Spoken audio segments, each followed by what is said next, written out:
Meritíssimos, bem-vindos a mais um vídeo do Toga Voadora. Eu sou o Léo Oliveira e eu tô aqui hoje pra fazer o último vídeo de Westworld, pelo menos até a próxima temporada, que é o vídeo da fanfic de Westworld. Pra quem não sabe o que é uma fanfic, é basicamente uma ficção criada por fãs. Quando a sua obra favorita te decepciona de alguma forma, o que você pode fazer pra aliviar aquela frustração é justamente escrever uma versão própria e brincar com as possibilidades daquele roteiro. Eu já fiz isso aqui no canal com a Ju, quando saiu a segunda temporada de Titans, e foi uma decepção pra gente, então a gente brincou de fazer essa fanfic lá com aquela história, porque também foi decepcionante, bem mais do que o Westworld, na verdade. Eu tive até uma dificuldade pra fazer essa fanfic aqui, porque eu realmente gostei de muitas coisas na temporada, então não foi uma decepção como um todo. O final, sim, deu uma pecada ali, mas no geral não foi tão ruim assim a temporada, mas podia ser muito melhor, tinha muito potencial. Então eu reescrevi o que eu achava que podia ser um pouco melhor utilizado, só que nesse vídeo que eu não vou ler todo o roteiro que eu escrevi, eu vou deixar linkado na descrição. O primeiro link aqui já vai ser o link do documento que eu escrevi a fanfic mesmo, então quem quiser dar uma olhada no texto completo vai estar lá. Aqui eu vou mais falar um pouco dos episódios, falar dos principais acontecimentos, das mudanças que eu fiz também. Vocês vão perceber que eu dei um pouco mais de foco pra Maeve e pro Bernard. Então se você já puder deixar o like, se inscrever no canal e ativar as notificações, eu agradeço porque ajuda bastante o canal. E se puderem compartilhar o vídeo também, eu agradeço bastante porque recentemente o YouTube não tá ajudando realmente a divulgar vídeo. Então bora lá. O primeiro episódio eu basicamente decidi manter tudo que tinha no roteiro original. Eu ia manter aquele começo da temporada toda ali, com a gente vendo a Dolores começando a agir contra os empresários do mundo aqui fora, mantendo aquele arco do Bernard como fugitivo, que ele estaria constantemente em fuga porque aparentemente a Dolores tinha colocado uma recompensa na cabeça dele. A gente vê também a Charlotte infiltrada no mundo empresarial a nome da Dolores. A gente não sabe quem que é a Charlotte ainda, eu inclusive mudei um pouquinho, mas ela tá trabalhando pra Dolores, a gente sabe disso por conta da segunda temporada. Eu ia colocar um pouco mais de cenas do Caleb também, porque seria interessante a gente ver ele interagindo com outros operários e ter um pouco mais de interação dele com o Charlie também, que dá a entender que ele não tem empatia só com seres humanos, ele é uma pessoa que é afetuosa no geral e ele consegue ter uma amizade até mesmo com a máquina, que é o que ele pode vir até com a Dolores futuramente. Uma personagem que eu ia dar um pouco mais de destaque é justamente a Martel, que é aquela assistente ou chefe de segurança, não lembro exatamente, do Serac, que a atriz que faz a personagem é a Pom Klementieff, que é a Amantes de Guardiões da Galáxia. Infelizmente a personagem não foi tão abordada na temporada oficial, mas aqui eu quis dar um enfoque nela porque é uma atriz muito versátil que infelizmente até hoje não pôde se provar tanto assim. Então naquela cena que a Dolores vê o Liam e o Connell se encontrando com a Martel, ia dar um pouco mais de enfoque nela realmente, porque ela ia voltar a aparecer mais algumas vezes na temporada. A gente veria uma breve cena do Caleb no hospital com a mãe dele, que sim, ela tá internada por alguma enfermidade mental e ela tá realmente precisando de um tratamento urgente, que infelizmente o Caleb não tem esse dinheiro, então por isso que ele tá trabalhando no Rico, aquele aplicativo de prática de crimes, que funciona como uma espécie de Tinder, em que o crime organizado contrata soldados anônimos para cumprir missões pela cidade. Então ele tá trabalhando junto com a Ash nessas missões paralelas para conseguir de fato um meio de sustentar o tratamento da mãe, porque como a gente até viu um pouco na temporada oficial mesmo, nesse mundo aqui praticamente não existe uma noção de governo ou de estado, é basicamente tudo comandado por grandes corporações. Então o mercado dita como que a sociedade vai funcionar em todas as instâncias possíveis. Então, por exemplo, não teria acesso a um sistema de assistência médica, então tudo seria na base do dinheiro mesmo, e o Caleb infelizmente não tem dinheiro e nem condições para subir socialmente nesse mundo. A gente vê também ele interagindo com o Francis, parecendo realmente que era mais uma rede social em que ele tá conversando com um amigo, mas na verdade nesse episódio mesmo a gente vai ter a primeira noção de que o Francis tá morto, e por enquanto o Caleb vai estar achando que o Francis morreu na Guerra Civil da Rússia, em que eles supostamente serviram juntos. Então a gente tem toda uma cena em que o Connell descobre que a Dolores estava realmente indo pra cima do Liam com interesses obscuros, mas na verdade a Dolores estava se mostrando para as câmeras de segurança para ser pega por ele. Ela consegue atacar os capangas dele e executar o Connell e repõe ele por um anfitrião de mesma aparência, mas quem vai estar na pérola que tá nesse corpo, quem vai ser a consciência mesmo, vai ser justamente o Lawrence. Eu fiquei bem frustrado com o uso que deram pro Lawrence na temporada oficial, então eu quis colocar ele desde o começo como se fosse um bispo da Dolores, alguém que tá numa posição importante, porque o Connell é o acesso da Dolores ao Liam, então no primeiro momento ela tem que ter alguém de confiança perto dessa pessoa que vai ser muito importante pro plano maior dela. Então ela precisa do Liam, ela coloca o Lawrence, que ela sabe que é um bom soldado, justamente para vigiar ele e fazer o papel do chefe de segurança. A gente vai ter aquela cena em que o Caleb desiste de trabalhar nesse mundo de crime, ele exclui os arquivos que ele tem da conversa com o Francis, porque ele percebe que não adianta ficar conversando com uma espécie de memória artificial do amigo dele. Ele aceita a realidade do mundo e por consequência ele convenientemente encontra a Dolores, sendo que na verdade ela já estava planejando encontrar o Caleb. Na verdade a Dolores estava forjando todas as situações que levassem ao encontro dela com o Caleb, porque ela sabe também que precisa dele para conseguir vencer de fato o sistema dos seres humanos que dominam o mundo hoje em dia. Inclusive o primeiro episódio vai ter o mesmo nome da temporada oficial, que é Parce Domine. Para quem quiser saber o que significa esse nome, eu vou colocar o link na descrição do vídeo que eu fiz da análise do primeiro episódio, em que eu comentei o título e tem uma explicação importante para a trama no geral. O segundo episódio se chama Linha de Inverno, mesmo nome que teve na temporada oficial mesmo, mas foi basicamente uma linha de resistência que montaram na Europa para impedir o avanço dos nazistas no território dos aliados. E aqui ela tem uma importância também porque é justamente a primeira vez que a gente vê os aliados, entre aspas, que estão começando a aparecer no tabuleiro para agir contra a Dolores. Então a gente vê a Maeve acordando no Waterworld junto com o Hector. Ela começa achando que é o Hector normal, eles tentam fugir daquele parque ali, ela percebe sim que é o parque porque tem narrativa acontecendo. Só que quando eles são encurralados, ela percebe que na verdade não é o Hector, e sim o Hector, que é uma versão alternativa dele, que na verdade não foi despertada ainda. Então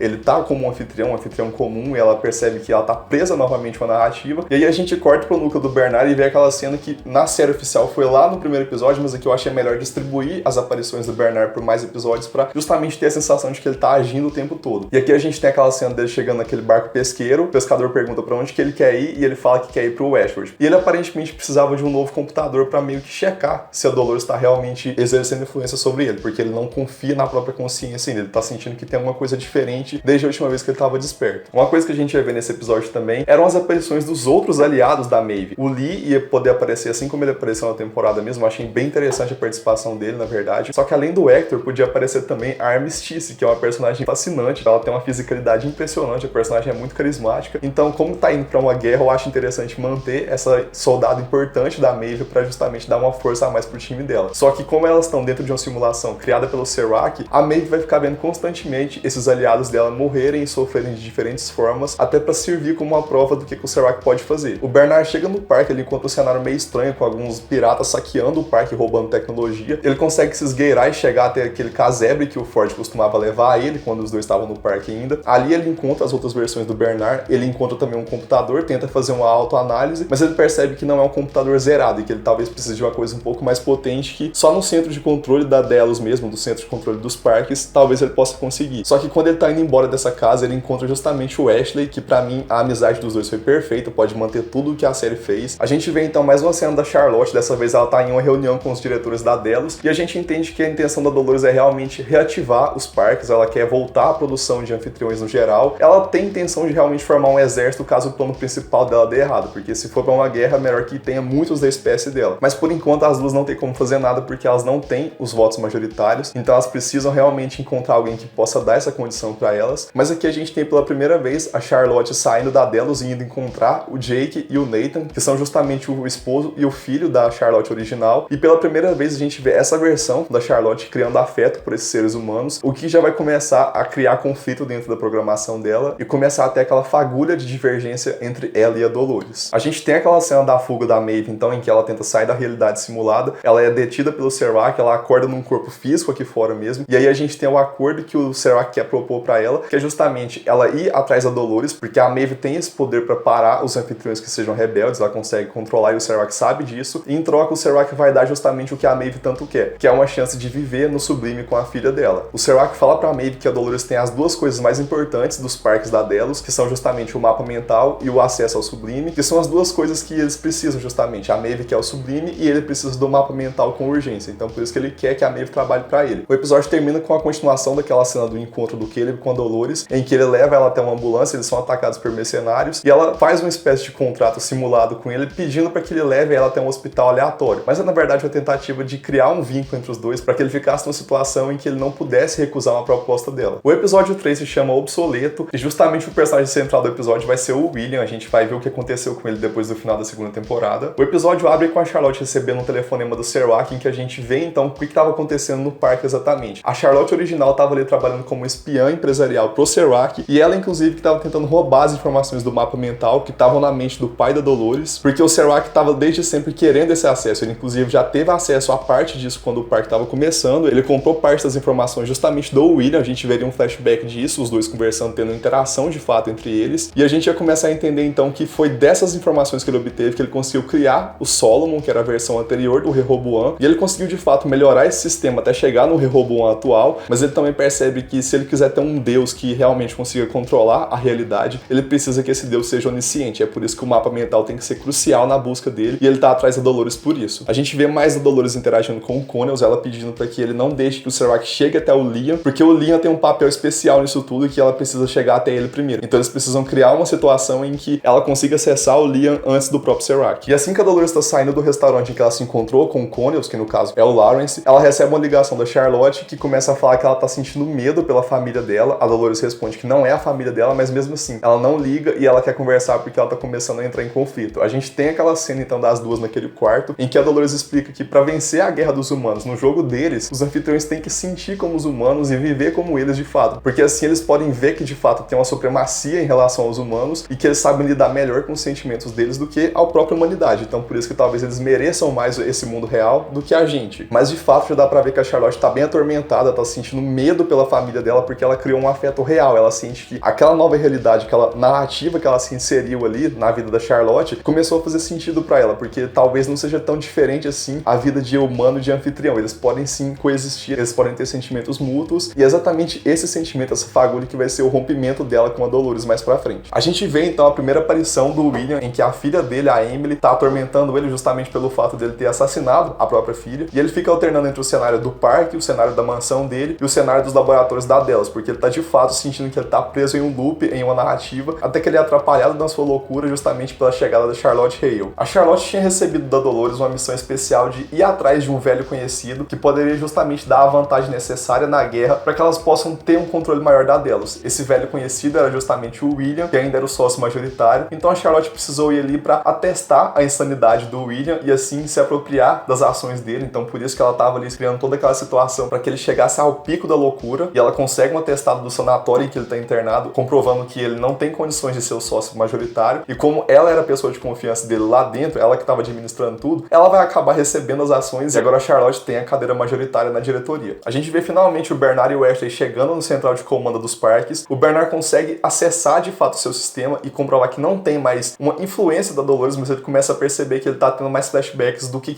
o Arnold viveu anteriormente. Então talvez a Dolores mexeu na programação original dele. E é nessa hora que, inclusive, que ele tem o primeiro acesso a um flashback que não é dele, então ele não entendeu ainda por que ele tá tendo isso, mas é um flashback parece que do William, em que ele vê o William e o Serac se encontrando naquele mesmo laboratório em que eles estão atualmente. Ele vê mais uma das vendas de informação que o William fez com o Serac, só que essa cena especificamente é quando acontece um rompimento entre o Serac e o William, que o William começa a perceber que talvez não seja certo vender tanta informação valiosa assim pra um cara que é meio lunático, alguém que parece realmente um cientista louco. Então ele não vai vender mais o mapa mental e o Serac começa a perceber então que ele vai precisar comprar a Delos se ele quiser de fato ter posse do mapa mental. A gente volta a ver o Caleb encontrando a mãe no hospital e a gente tem aquela cena em que ele é abordado por dois mercenários que estão ali à mando do Serac. Eles levam ele até aquela obra. Tem aquela cena em que o Charlie tenta salvar ele porque o Charlie viu que é um amigo que tá em perigo e essa máquina espontaneamente se levantou para tentar proteger ele, acabou morto. Aquela hora em que o Caleb olha pro Charlie morto no chão e tem flashbacks do Francis, porque ele sente tanta empatia pelo amigo humano dele quanto pelo amigo máquina. E isso aí já começa a dar uma sensação de que o Caleb pode ser alguma coisa além, algum símbolo maior de união entre as espécies que estão aparentemente caminhando para uma guerra. Mas aí então a Dolores salva ele dos caras e ela vai ter um diálogo muito importante com ele, em que ela revela que ela é uma anfitriã. Ele já estava suspeitando porque ela tinha tomado bastante tiro e estava viva ainda, mas ela conta que ela vivia em narrativas, vivia presa em loops constantes, coisa que está acontecendo também com os humanos fora do parque, e ela fala que quer tentar libertar eles de alguma forma, para provar que existe um sistema maior controlando tudo, coisa que no fundo o Caleb de alguma forma sentia que existia mesmo. Ela relembra ele da infância em que ele foi abandonado pela mãe, e ela conta que o sistema sabia que a mãe dele sofria de esquizofrenia, que ia ter uma tragédia na infância dele, e podiam evitar aquilo, mas só não evitaram porque aquilo ia garantir a manutenção do status quo, então por isso que ele sofreu desde a infância, porque o sistema sempre viu ele como uma ferramenta, como uma engrenagem útil. Mas a Dolores também é bem convincente ao dizer que se ele não ajudar ela por bem, ele vai ter que ajudar por mal, porque se ele não chegar até o fim disso tudo com ela, a mãe dele vai continuar eternamente correndo perigo, porque ele já entrou no jogo quando ele escolheu ajudar ela lá debaixo daquela ponte. O episódio termina então com a gente vendo o William sendo internado de fato ali no sanatório. Os médicos agora têm um lado que comprovam que ele tá de fato insano, e a gente vê ele sendo introduzido pela primeira vez na simulação, bem parecido com a simulação da Maeve, que na verdade tudo isso é o Oasis, uma das criações do Serac também, quando ele tava começando a carreira de cientista, dele com o irmão na verdade. O Oasis é justamente um sistema em que você consegue acessar as memórias do usuário e consegue manipular e distorcer a realidade da pessoa para fazer ela acreditar no que você queira que ela acredite. Então, no começo ele estava sim sendo utilizado, que nem está sendo utilizado com o William aqui, para tentar reorganizar as ideias dele, para ver se ele consegue chegar no entendimento maior da própria mente e talvez se curar. Mas com o tempo o Serac percebeu que podia ser usado também para corrigir os excluídos do mundo, e ele passou a usar isso naquele campo de concentração dele, que fica lá em Sonora, para justamente manipular a mente de soldados, ou apagar memórias, ou até mesmo deixar as pessoas em estado vegetativo para sempre, porque assim ele ia conseguir ter o mundo ideal que ele sempre almejou ter. O quarto episódio se chama O Crepúsculo de um Deus, e é justamente o episódio focado no Serac, Serwak, porque ele vai ter essa posição de ser uma pessoa que é encarregada de criar uma divindade pro mundo, mas aqui ele começa a ver que talvez a divindade que ele tanto sonhou em ter talvez não seja um deus potente. Os humanos por si só, eles não estão adequando bem ao sistema, inclusive o episódio vai abrir com o Serwak analisando junto com o Rehoboam as anomalias que estão acontecendo no mundo, e também a gente começa a perceber que o Rehoboam por si só é como se fosse uma versão melhorada do irmão dele, é como se ele tivesse extraído a única parte boa da mente do irmão dele, colocado no Rehoboam para ser a interface de interação dele, e assim ele teria salvado o irmão dele e ainda dado um propósito para ele nesse novo mundo que ele tá criando. A gente viu um flashback do Serwak e do Jean-Mi lá atrás, quando eles estavam começando a criar de fato a primeira versão do sistema, e depois que ele rompeu com o William e não conseguiu mais ter o acesso às informações da Delos, ele precisava de um novo investidor, e ele justamente recorreu ao Dempsey, que é o pai do Liam, e eles no começo estavam ali só fazendo previsões de mercado, mas aconteceu que nem foi na série mesmo. Com o tempo, o Dempsey começou a perceber que tinha alguma coisa errada ali, e os irmãos cientistas psicopatas estavam, na verdade, engajados nessa luta por um mundo mais controlado e mais seguro por conta disso. O Bernard e o Wesley chegam nos Estados Unidos, o Bernard ainda tá como fugitivo, então eles precisam se esconder em hotéis meia boca, justamente para sair do radar, e o Bernard começa a estudar o que tá acontecendo ali, as empresas que estão ligadas a Delos, e ele chega ao nome da Insight, que era justamente essa empresa que fazia softwares de simulação e de projeções de mercado, e ele vê que talvez a Dolores possa chegar nessa empresa justamente pelo seu sócio majoritário, que é o Liam Dempsey Jr., que é justamente um playboy que não tem um histórico de ser muito inteligente, tá sempre em manchetes de jornais por ter feito alguma burrada ou tá envolvido em algum escândalo. Então o Bernard e o Wesley entendem que talvez eles tenham que chegar até esse cara, e eles vão acessar ele justamente em uma festa que vai acontecer em Los Angeles, e sim, eu situei todas as empresas aqui justamente em Los Angeles para facilitar a locomoção, a logística, enfim, para a história fluir melhor. Então eles têm que ir até Los Angeles e encontrar o Liam antes que a Dolores chegue até ele. A gente vê então a Charlotte saindo de uma reunião em que ela conseguiu de fato aprovar a reabertura dos parques, então a longo prazo a Delos vai voltar a produzir anfitriões, e a Dolores encara isso como uma vitória de fato, porque se der errado ela vai ter um plano B, um plano reserva para livrar o mundo da humanidade, mas ao mesmo tempo ela começa a sentir ainda mais que a Charlotte não tá tão empolgada assim, ela não tá mais engajada no plano, e ela começa a perceber que talvez ela tenha errado na criação da Charlotte, e a gente começa a entender também um pouco mais de como que foi essa recriação da Charlotte. Ela tá manipulando algumas memórias que eram da Charlotte Hale, extraindo isso tudo do mapa mental de todas as vezes que a Charlotte andou pelos parques, então tem todo esse comportamento dela analisado e catalogado, e a gente entendeu então que essa Charlotte nova tem alguma coisa que a gente não sabe o que é ainda, mas tem uma boa parte de Charlotte, por isso que as realidades estão começando a se confrontar e talvez isso seja uma bomba relógio para Dolores. A gente volta pro presente e vê a Dolores e o Caleb chegando até a festa onde que o Liam e o Connell estão. Aqui, diferente do que aconteceu na série, não vai ter uma luta entre a Dolores e o Ashley, apesar de eu ter gostado bastante daquela cena, mas pra agilizar mesmo, já coloquei alguns capangas do Serwak chegando na festa e indo pra cima do Liam, o Connell tendo que sair correndo dali. A Dolores então vai pra cima desses seguranças, e antes ela pede pro Caleb e pro Connell levarem o Liam dali em segurança, levarem ele lá pra cobertura dele, porque ela vai tentar despistar esses capangas aqui e encontrar eles na cobertura do Liam, que é justamente o lugar em que ela vai dar o primeiro passo dela no plano. Só que quando a Dolores sai da festa e consegue desarmar esses capangas, ela é surpreendida justamente pela Maeve e pela Martel. Ela ataca a Martel e desarma ela e vai pra cima da Maeve. As duas têm a primeira luta, e nessa que a Maeve leva melhor. A Maeve tá extraindo a pérola da Dolores já, só que ela é surpreendida por um tiro que foi disparado justamente pela Martel. E aqui a gente entende que a Martel tá do lado da Dolores, era mais uma infiltrada no time do Serwak, e justamente quem tá no corpo da Martel é a Clementine, aquela melhor amiga da Maeve lá no parque. Na verdade, não é exatamente a Clementine que a Maeve conhece, é mais aquela Clementine mais obscura que tava ali trabalhando com a Dolores na segunda temporada, que é uma versão mais corrompida dela mesmo. Mas mesmo assim, a Maeve hesita quando ela percebe quem que é. A Dolores se levanta e dá um tiro na cabeça da Maeve, achando que tinha matado a Maeve de fato, mas na verdade aquela versão ali, aquele corpo da Maeve, era só um backup. A versão original ainda tava com o Serwak, então ela tá viva ainda. Mas então a Martel e a Dolores vão em direção à cobertura do Liam. Só que enquanto isso a gente vê que o Bernard e o Wesley conseguiram atacar o Caleb e o Lawrence e roubar o Liam dos dois. Só que nessa hora o Wesley leva um tiro da Dolores, e ela justamente agora tem as duas peças que pra ela são as mais importantes nesse ponto aqui, o Bernard e o Liam. Então todos eles, menos o Wesley, que tá ferido e aparentemente vai acabar morto, sobem pra cobertura do Liam, e a gente começa a entender o porquê da Dolores precisar dele justamente em um flashback do pai do Liam. A gente vê o Dempsey então se reunindo com uma pessoa ali, um cientista, e ele tá encomendando uma espécie de trava cibernética para que ele possa inserir no Rehoboam, para que o Serwak e o irmão não tenham acesso pleno ao código-fonte do sistema, para que assim eles não possam manipular com tanta facilidade o Rehoboam, porque ele já estava suspeitando que ele ia acabar morto, que o Serwak ia eliminar ele. Ele era uma ameaça a longo prazo, e a gente vê que esse cientista é justamente o Forge no passado. Ele criou essa trava, vendeu pro Dempsey, o Dempsey aplicou esse código no Rehoboam, o Serwak chega e elimina ele, mas já era tarde demais, e a gente entende que essa trava era na verdade um acesso que era restrito ao filho do Dempsey, ao Liam. Somente o Liam conseguiria abrir de fato o Rehoboam, e assim o código-fonte voltaria a ficar exposto. E então a Dolores, sabendo disso, usa o tal acesso do Liam no Rehoboam, destrava esse acesso de segurança aqui e abre o código-fonte do sistema, e ela faz aqui então o seu primeiro ataque contra o Serac, que é justamente um vazamento de informações. E antes que o Rehoboam percebesse a falha e fechasse de fato as suas portas ali, já tinha vazado muita informação, já tinha muita pessoa recebendo a verdade sobre elas nos seus celulares. Então aquela cena do despertar da humanidade acontece já no episódio 4, porque a gente vê que a Dolores está de fato agindo um pouco mais agressivamente pra cima do Serac. Assim que ela usa o Liam, ela executa ele a sangue frio. O Caleb e o Bernard ficam bem em choque em ver que ela executou um cara assim do nada, mas ela fala que ele não era mais útil pro plano geral de libertação da humanidade, que ele era só um dos poderosos que estava contribuindo pro controle. Eles não aceitam exatamente esse discurso, mas ela não importa porque ela fala que agora ela vai eliminar o Serac. E assim termina o episódio com a Dolores e a Martell saindo do prédio e indo em direção ao Serac pra aparentemente matar ele já no próximo episódio. O quinto episódio vai se chamar Mãe dos Exilados, porque ele vai se focar bastante na Maeve e na Dolores e no plano que elas estão tomando em relação ao Serac. O episódio vai abrir com a Maeve dentro do Oasis, recebendo o ultimato do Serac, em que ele fala que se ela falhar novamente em trazer a Dolores pra ele vai simplesmente inserir ela no inferno cibernético, e ele dá uma pequena amostra do que seria isso, que é justamente recriar em loop a cena da morte da filha da Maeve. Então ela entende a gravidade da situação e ela percebe também que esse cara é um psicopata lunático que ela tem que dar um jeito de fugir dele de alguma forma. Logo em seguida a gente vê o Rehoboam fazendo uma análise do que aconteceu no último episódio, que era justamente esse vazamento da Dolores. Algumas pessoas encaram aquele vazamento de informações como uma manipulação midiática, uma conspiração, uma tentativa de enganar elas de fato, mas a verdade é que uma semente de rebelião, uma semente de caos já começou a brotar nas ruas e talvez o mundo perfeito do Serac já não seja possível existir mais. A gente vê nesse cenário de caos urbano então a Charlotte andando com o Nathan, ela foi buscar ele da escola e ela percebe que nem o mundo do Serac, nem o mundo da Dolores são os ideais para ter uma família, para a família dela ficar em segurança. Então ela chega em casa, deixa o Nathan com o Jake e fala que precisa fazer uma última coisa antes deles fugirem. Essa última coisa que ela tem que fazer é justamente ir até a Delos. Nesse ponto aqui a Delos já estava sendo incorporada pela Insight, porque o Serac sabia que para entender os anfitriões ele teria que comprar a Delos e acessar os códigos base de todos eles para entender como que ele pode vencer. E ela já estava ciente também de que a Maeve estava trabalhando pro Serac por conta do último ataque que a Dolores sofreu. Então ela sabe que a única pessoa que pode de fato parar tudo isso se tiver uma condição de agir aqui fora livremente é a Maeve, e por isso que ela vai até a Delos. Assim que a Charlotte chega na Delos, ela percebe que tem duas notificações no celular dela. Uma é da Dolores falando que ela sabe exatamente o que ela tem que fazer a partir de agora, e outra é uma ligação perdida do Serac, que inclusive tá ligando de novo pra ela. Ela atende e o Serac fala que ela precisa passar a localização atual da Dolores, porque senão ela não vai conseguir voltar pra casa. E ele manda inclusive uma filmagem em tempo real do Nathan e do Jake arrumando as coisas pra fugir. Então ela percebe que a família dela tá realmente correndo um perigo iminente, e ela acessa o sistema do celular da Dolores e passa a localização dela pro Serac, e a gente vê que a Dolores já tava de fato chegando até a cobertura da Insight pra já ir assassinar o Serac aparentemente, e nessa hora ela já é abordada pelos seguranças. A Martell / Clementine toma uns tiros porque o Serac já tinha entendido que ela era uma traidora também, então a Dolores é capturada e levada até o salão onde que tá o Rehoboam. A Dolores começa a confrontar o Serac falando pra ele que não existe um mapa mental, que é só mais uma busca fictícia que esse homem fascinado por divindades criou pra dar um sentido pra vida dele, e que ela mesma destruiu o mapa mental assim como ele destruiu a mente do pai dela, mas o Serac simplesmente ignora e fala pro Rehoboam preparar a extração. A gente vê a Maeve no Oasis, o Serac tinha mandado ela treinar pra conseguir estar apta pra enfrentar a Dolores quando for necessário, e assim que ela termina o estágio de treinamento, quem aparece pra ela é o Lee, só que não é o Lee que o sistema tá projetando. É sim um fragmento da memória da Maeve, mas é como se fosse um fragmento autônomo, alguém que tá ali pra ajudar ela a despertar pra realidade. E esse Lee conta pra ela uma coisa que ela não tava exatamente aceitando, mas que no fundo ela sabe que é verdade. Não é possível mais acessar o sublime. Aquilo lá foi realmente uma escolha de ir pro paraíso ou ficar no mundo real, sofrer junto com os humanos. Quem não atravessou pro outro lado no final da segunda temporada não pode fazer isso mais, até pra gente sentir que de fato aquilo foi uma escolha pesada, foi uma escolha definitiva, teve uma sensação de que foi algo que mudou a vida de todo mundo. Quem não foi pro outro lado não vai poder ir mais, não vai ter como acessar aquilo. A Maeve não conseguiu ir junto com a filha dela, mas ela sabe que pelo menos a filha tá no melhor lugar pra sempre agora, e ela entendeu também que é no mundo real agora que ela tem que estabelecer as bases dela, voltar pro seu centro de racionalidade e confrontar justamente o maior inimigo que ela tem nesse momento, que é o Serac. Então ela começa a usar os poderes para destruir de dentro para fora o Oasis. O Serac só recebe essa notificação e dá a ordem para que executem a Maeve ali dentro mesmo, só que antes que ela pudesse ser morta, ela acorda na Delos. A Charlotte conseguiu extrair as memórias da Maeve, do Hector e da Armistice e também criar novos corpos para eles, porque afinal eles estavam ali na sede da Delos, então tinha um laboratório de ponta. E agora então a Maeve tá livre no mundo real, e a única coisa que a Charlotte pede é que eles destruam o Rehoboam, porque só assim eles podem levar ao mundo do controle tanto do Serac quanto da Dolores. Então a gente vê o que estava acontecendo na extração da Dolores, o sistema começou a entrar na mente dela e acessar as memórias, mas de fato parece que não estão encontrando exatamente onde que está o mapa mental dentro da mente dela. E então Serac recebe mais um alerta de que tinha alguma coisa errada, que era justamente a Charlotte reativando todos os anfitriões que estavam adormecidos ali na sede da Delos e estavam indo justamente em direção à sede da Insight. Então a Charlotte dá esse último comando pra eles, sai dali e vai encontrar sua família pra de fato fugir de Los Angeles, porque o negócio vai ficar bem feio. A Dolores percebe então esse distúrbio aí e nessa hora ela começa a revidar contra o Rehoboam. Aparentemente ela tava ali pra conseguir alguma coisa do sistema também. Então ela começa a causar alguns apagões no prédio. O Serac ordena que o Rehoboam desconecte a Dolores, o sistema simplesmente ignora ele e continua esse embate com ela. Parece que ele tá de fato agora tendendo a confrontar a Dolores como se fossem inimigos. Só que antes que o Serac pudesse de fato tomar alguma decisão, ele já percebe que já estão atacando a sede da Insight e são justamente os outros anfitriões liderados pela Maeve. Só que enquanto o ataque tá acontecendo, a gente vê que o Hector e a Armistice estavam armando explosivos já no núcleo do Rehoboam, eles detonam as bombas e nessa hora tudo no prédio apaga. O sistema aparentemente caiu. Só que é nessa hora que a Maeve percebe que o Rehoboam existe muito além desse corpo físico, daquela carcaça em forma de globo. Ele não é só um computador, ele é um sistema, ele tá em tudo, ele tá nos celulares, nos aparelhos que as pessoas usam diariamente, e ele tá um pouco mais impregnado na mente das pessoas do que ela mesma previu. E esse ataque serviu mesmo só como uma distração, um empecilho. A gente vê os seguranças do Serac tirando ele pra uma saída de emergência, a Maeve, o Hector e a Armistice saem dali e deixam os outros anfitriões sendo executados pelos outros capangas do Serac, e a Dolores também escapa no meio dessa confusão toda, e assim termina o episódio. O sexto episódio se chama Henry, que é justamente o episódio que a gente tem aquela bad trip do Caleb, e o episódio vai começar um pouco à frente no tempo, como se já tivesse dado um intervalo entre a explosão e o momento atual, e a gente vê o Bernard em um quarto de hotel ali, tentando começar uma autoanálise, e do lado dele tá justamente o Wesley, que aparentemente tá mais detonado do que a gente viu ele quando tomou o tiro, então ele deve ter feito alguma coisa nesse meio tempo. E aí quando o Bernard finalmente começa a autoanálise, ele finalmente entende o que tem de diferente dentro dele, que é justamente o mapa mental. A Dolores não confiou em si mesma para ter essa arma tão importante em mãos, então ela colocou ele dentro da mente do Bernard, confiando que ele ia fazer um uso melhor. Era por esse motivo que ela recriou o Bernard, especificamente para ele decidir o que fazer com o mapa mental. A gente vê o Caleb e o Lawrence ali num ponto seguro, que aparentemente a Dolores tinha pedido para eles irem para lá. Eles estavam um pouco mais feridos do que a gente tinha encontrado também, então a gente entende que foi um ataque do Ashley mesmo para resgatar o Bernard. A Dolores chega ali bem ferida e fala que eles têm que sair dali urgente porque ela descobriu a localização da instalação que ela estava procurando. Porque ela conseguiu extrair do sistema a informação que ela queria sobre a instalação e eles têm que ir para lá urgentemente. O Caleb, por outro lado, tá bem perturbado com tudo que tá acontecendo, esse tanto de gente que tá morrendo, essas pessoas que estão se matando nas ruas, mas a Dolores sabe realmente que não tem tempo para isso e ela mesma injeta a dose de Henry no organismo do Caleb. Então ele começa a ter aquela bad trip e fica bem mais maleável para ir com a Dolores nessa jornada pela cidade. Em paralelo a isso, a gente vê outra pessoa que tá tendo uma bad trip, que é justamente o William. A gente vê ele acordando naquele quarto da infância dele, tendo que confrontar os fantasmas do passado. E nesse episódio também a gente vai ver ele interagindo com as outras versões dele. Aquela cena de todos os Williams juntos ali, pra mim foi a melhor da temporada inteira, então acho muito bom manter até pra trabalhar o trauma do personagem, ver o quão louco ele é. A única diferença é que nessa versão, quem vai atacar ele primeiro são os outros Williams. Inclusive o Homem de Preto vai dar um tiro nele, ele vai acordar naquele quarto e ele vai perceber que ele tá em um loop. Então toda vez que ele fizer alguma coisa errada e o Homem de Preto matar ele, ele vai voltar pra estaca zero e vai reviver aquilo dentro do Oasis eternamente. O Serac tá tentando restaurar o Rehoboam, mas o próprio sistema fala pra ele que o ataque da Dolores não foi de todo ruim. Eles estão tendo esse empecilho por conta da explosão sim, mas eles conseguiram informação muito importante sobre os sistemas dos anfitriões e agora ele consegue rastrear com mais facilidade quem que tá agindo contra o Serac. E a primeira pessoa que ele identifica é justamente a Charlotte, e a primeira equipe de ataque vai abordar ela que tá saindo em fuga com a família. Enquanto isso, a gente acompanha o Caleb tendo algumas visões da guerra em que ele tava com o Francis, e ele começa a perceber que os fatos não aconteceram da forma como ele se lembrava. Não foi na guerra que o Francis morreu. Na verdade, ele começa a ver que os dois se confrontaram, aparentemente eles receberam um contrato pra um eliminar o outro, então quem matasse ia receber a recompensa, e ele vê que matou o próprio amigo em legítima defesa. Mas ele também começa a ter um flashback muito estranho e aparentemente diferente dos outros, em que ele vê o Francis e a família em um parque, então ele começa a questionar de fato tudo que ele tá experienciando ali, e ele percebe que as memórias dele não são confiáveis. A gente vê então a Charlotte saindo de casa, e 3 capangas do Serac chegam ali, mas antes que eles pudessem atacar, eles são alvejados pelo Wesley e pelo Bernard, que chegam ali, e o Bernard não chama a Charlotte de Charlotte Hale, ele chama ela justamente de Dolores. O Bernard então conta pra Charlotte o que ela é de fato. Ela é na verdade as primeiras memórias que a Dolores teve, ela conseguiu extrair isso dela e criar uma nova pérola, mas que pra essa pérola tivesse mais experiências também no mundo, ela colocou memórias da Hale, então por isso que essa versão da Charlotte é tão confusa, porque ela é parte anfitriã e parte mente humana, ela é de fato uma forma de existência totalmente nova, que veio do mapa mental e das memórias da Dolores, mas que por incrível que pareça não se tornou uma aberração destrutiva, que nem ela poderia de fato se tornar. Ela começou a ter afeto e sentimentos positivos pelos humanos, e a Charlotte, que já tinha rompido totalmente com a Dolores, ela sente que talvez a forma de salvar a Dolores não seja justamente destruindo ela de vez, e sim mostrando pra ela que de fato ainda pode haver beleza presa no mundo, e então ela vai embora e se despede do Bernard, e ele percebe que talvez ele ainda possa salvar aquela que foi a primeira amiga dele, aquela pessoa que ele teve tanto contato nos anos no parque ali, e ele ainda tem um certo apreço por ela, então agora ele tá realmente focado em salvar a Dolores antes que ela se perca totalmente. A gente vê então a Dolores, o Caleb e o Lawrence andando pelas ruas, e nessa hora ela é abordada psiquicamente pela Maeve e pede para que as duas estabeleçam uma trégua para de fato derrotar o Serac e depois elas possam discutir sobre o que vai acontecer com a humanidade. Mas a Dolores só responde que ela não tem interesse em preservar a humanidade, e ela nessa hora entra em contato com a Martel, que no caso é a Clementine, e manda ela encontrar a Maeve e destruir ela para sempre. A Maeve então é abordada pela Martel, que no caso é a Clementine, as duas têm um último embate, e a Maeve então percebe que aquela ali não é exatamente a companheira de tantos anos de parque que ela sempre teve. Aquela versão da Clementine foi muito destruída pelo ódio que a Dolores sempre teve da humanidade, e que talvez a única coisa que a Maeve possa fazer para salvar ela é dar um descanso eterno. Então ela finalmente executa a Clementine e se despede da sua melhor amiga, e agora a Maeve tá realmente possessa e ela tá indo em direção a Dolores para matar. Então ela e o Bernard estão indo contra a Dolores com intenções diferentes, mas que vão acabar culminando numa coisa só. A gente vê então a Dolores e o Caleb chegando no aeroporto, ela pede pro Lawrence se esconder e ficar na cidade porque ela vai precisar dele ainda nessa última parte do plano, e quando os dois entram no avião, o Caleb começa a questionar ela, e ela simplesmente responde que não tem tempo para discutir isso, porque agora é a hora de decidir se o Caleb vai ter coragem de encarar a verdade e descobrir o que está escondido na toca do coelho. Então os dois entram no avião e partem em direção a essa instalação misteriosa que a Dolores tem interesse de invadir. E o episódio termina então com o Bernard e o Wesley fazendo os últimos preparativos para ir atrás da Dolores, e a gente vê então qual foi a escolha do Bernard nisso tudo. Ele simplesmente destrói de vez o mapa mental. O penúltimo episódio vai se chamar A Teoria da Crise, que é o nome que foi dado pro último episódio, na verdade, da temporada oficial, mas eu acho que faz mais sentido ser o episódio de reta final, assim, pra gente ter a sensação de que é uma preparação pro grande desfecho. O episódio começa com o Serac brigando com o Rehoboam mesmo, os dois tiveram um desentendimento, porque o sistema começa a questionar se ele vai ter o pulso necessário para controlar o mundo. Ele fala que controlou o próprio irmão, então controlar 8 bilhões de pessoas não vai significar nada pra ele. E então o Serac começa a perceber também que talvez não tenha mais um mapa mental, então o próprio sistema não vai ser perfeito da forma como ele queria, então ele vai voltar pra velha abordagem de simplesmente eliminar os excluídos, e ele dá a ordem para começar a matar as pessoas que estão se rebelando nas ruas. A gente vê então a Dolores chegando com o Caleb lá na base de Sonora, que é justamente o epicentro de todos os traumas do Caleb, que foi onde ele passou por lavagem cerebral e por experimentos dentro do Oasis, onde que as memórias dele foram totalmente bagunçadas. A Dolores então dá a ordem pro Lawrence fazer o seu último ataque, que era justamente ir até a cobertura do Serac e tentar executar ele, se desse certo ele ia pelo menos eliminar o inimigo e ter que se preocupar só com o sistema, mas o foco dela era justamente sacrificar o seu bispo para garantir o cheque final. E assim o Lawrence vai até o Serac, ele acaba sendo morto antes de conseguir concretizar qualquer ataque, mas isso foi muito útil para que a Dolores e o Caleb conseguissem invadir a base de Sonora, e agora eles ganharam um tempo para trabalhar o real plano da Dolores. O plano real da Dolores era utilizar a mente do Caleb como arma de destruição em massa. A mente do Caleb passou por muitas reprogramações ao longo dos anos, ele sempre recebia uma nova ordem, mas ele sempre escapava das brechas do sistema, é como se a mente dele fosse quebrada de alguma forma e ele sempre resistisse ao domínio, é como se tivesse um caos constante dentro da mente dele, e ela ia justamente conectar a mente do Caleb ao sistema anterior, ao Solomon,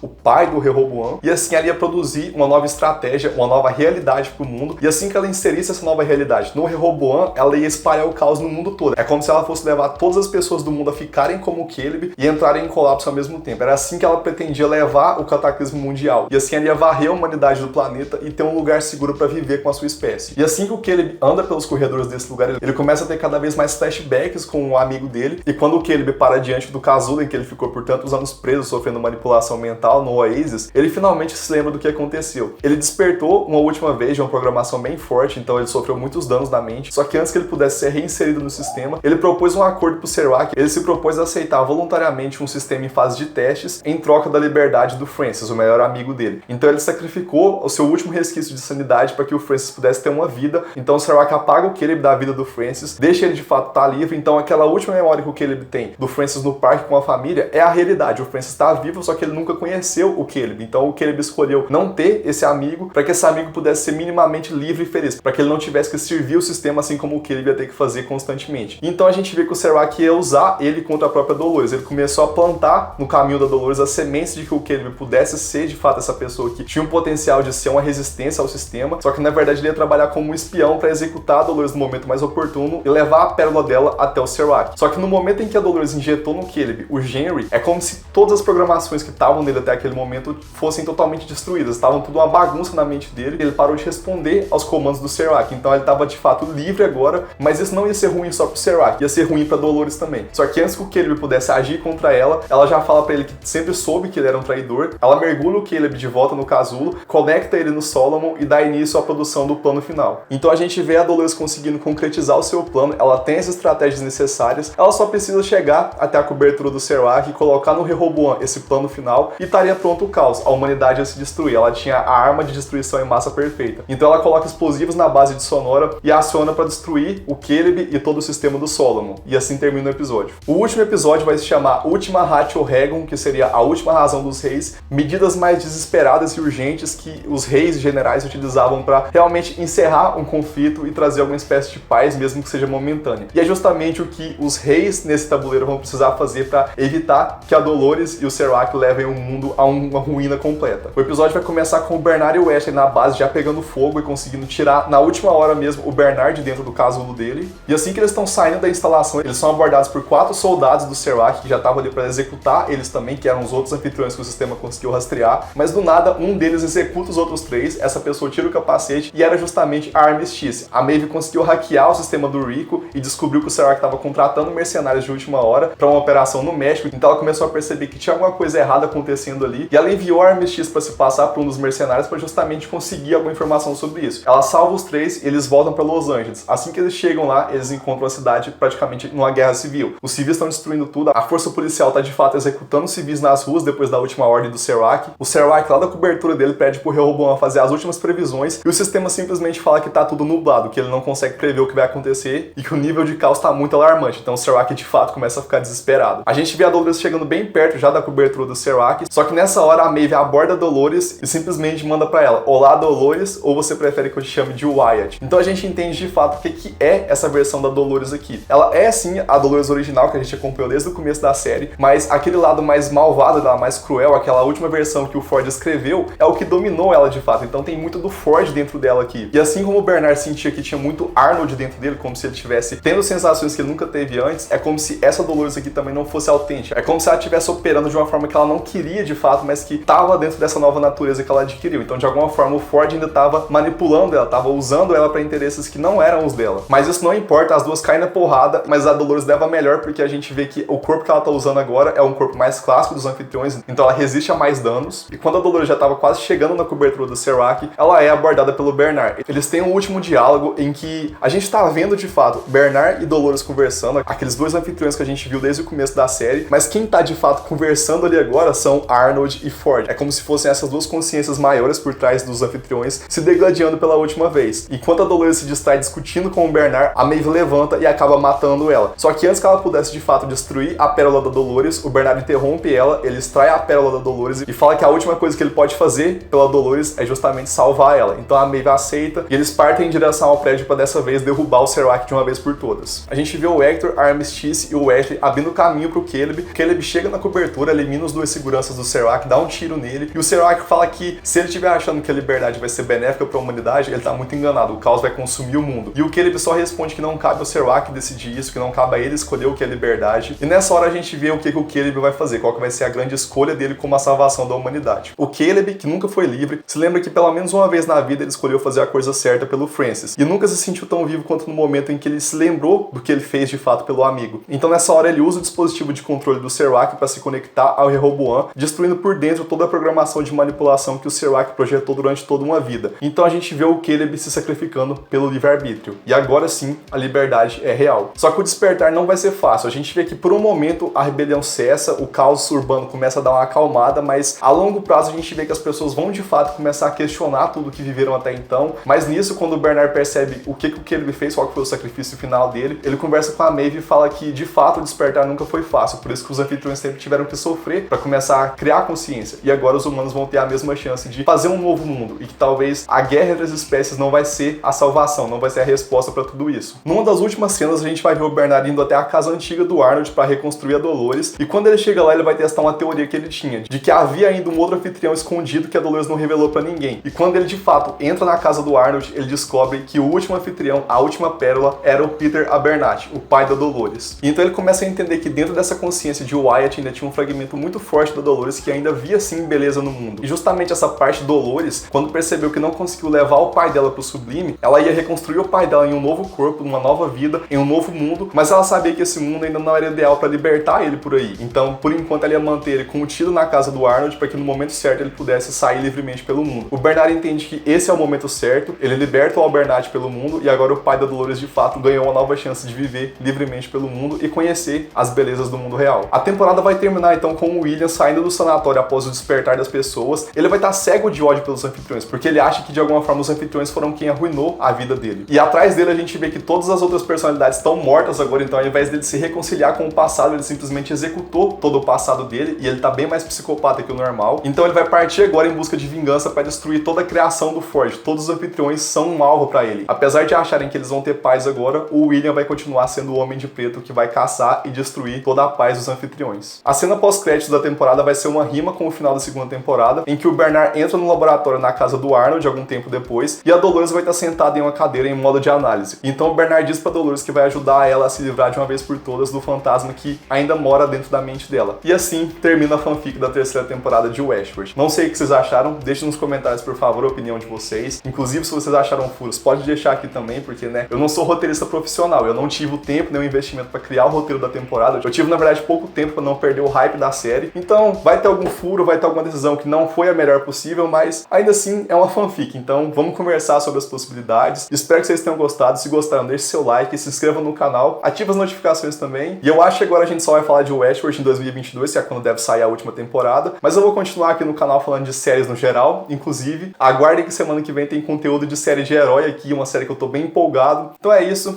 até a próxima. Tchau!